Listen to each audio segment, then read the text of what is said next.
அஸ்ஸலாமு அலைக்கும். இன்றைக்கி ராகி ப்ரௌனி ரெசிபி எப்படி செய்யலாம்னு தான் பார்க்க போகிறோம். அதுவும் ஓவன் இல்லாமல் எப்படி வீட்டிலேயே பாத்திரத்தில் வச்சு செய்யலாம் அப்படின்னு தான் பார்க்க போகிறோம். நான் செய்கிறதுக்கு ஃபஸ்ட்டு டார்க் சாக்லேட் ஒரு 150 கிராம் கிட்டே எடுத்துக்கிடுறேன்.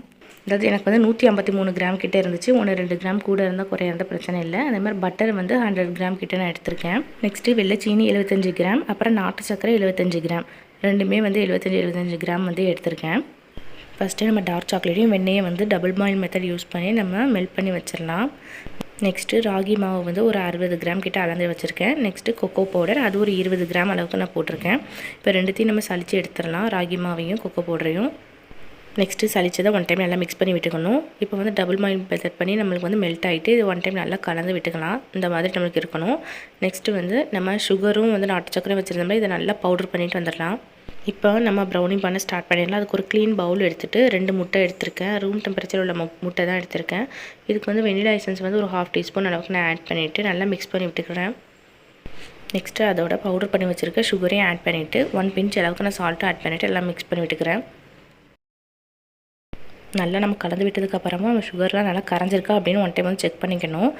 இப்போ நல்லா கரைஞ்சதுக்கப்புறம் நம்ம மெல்ட் பண்ணி வச்சுருக்க சாக்லேட்டு பட்டர் இதில் ஆட் பண்ணிவிட்டு மறுபடியும் நம்ம கலந்து விட்டுக்கணும்.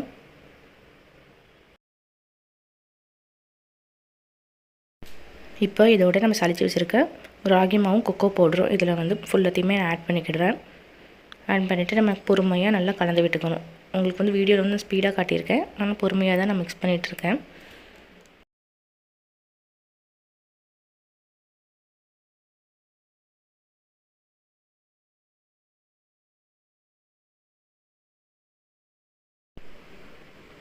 பாருங்கள், நம்மளுடைய பேட்டர் கன்சிஸ்டன்சி இந்த மாதிரி தான் இருக்கும். நான் இன்றைக்கி இது பேக் பண்ணுறதுக்கு ரவுண்ட் ஷேப் பேக்கிங் ட்ரே தான் எடுத்திருக்கேன். அதில் ஒரு பேக்கிங் பேப்பர் வச்சு ஃபுல்லாக எண்ணெய் தடவி விட்டுட்டேன். இப்போ நம்மளுடைய பேட்டர் ஃபுல்லாக இதில் ஊற்றிக்கலாம். பேட்டரை உள்ளே ஊற்றிட்டு இருக்கும்போதே நான் ப்ரீஹீட் பண்ண ஆரம்பிச்சிட்டேன். ஒரு 10 மினிட்ஸ் அளவுக்கு நான் ப்ரீஹீட் பண்ணி வச்சுருக்கேன். இப்போ நல்லா டேப் பண்ணி விட்டுட்டு உள்ளே தூக்கி நம்ம வச்சிடலாம். பேட்டரை பார்த்திங்கன்னா ஒரு பாத்திரம் வச்சுட்டு அதுக்குள்ளே இன்னொரு பாத்திரத்தை நான் கவுத்தி போட்டுட்டு அதுக்கு மேலே நம்ம பேட்டரை வச்சுருக்கேன். இது பேக் ஆகிறதுக்கு 30 to 35 மினிட்ஸ் வரை ஆகும். லோ ஹீட்டில் வச்சு பேக் பண்ணி எடுத்துக்கிடுறேன். இப்போ நம்மளுடைய ப்ரௌனி பாருங்கள் செம்மையாக ரெடி ஆகிட்டு, மேலே உள்ள கிரிங்கிள் டாப்லாம் பாருங்கள் சூப்பராக வந்திருக்கு.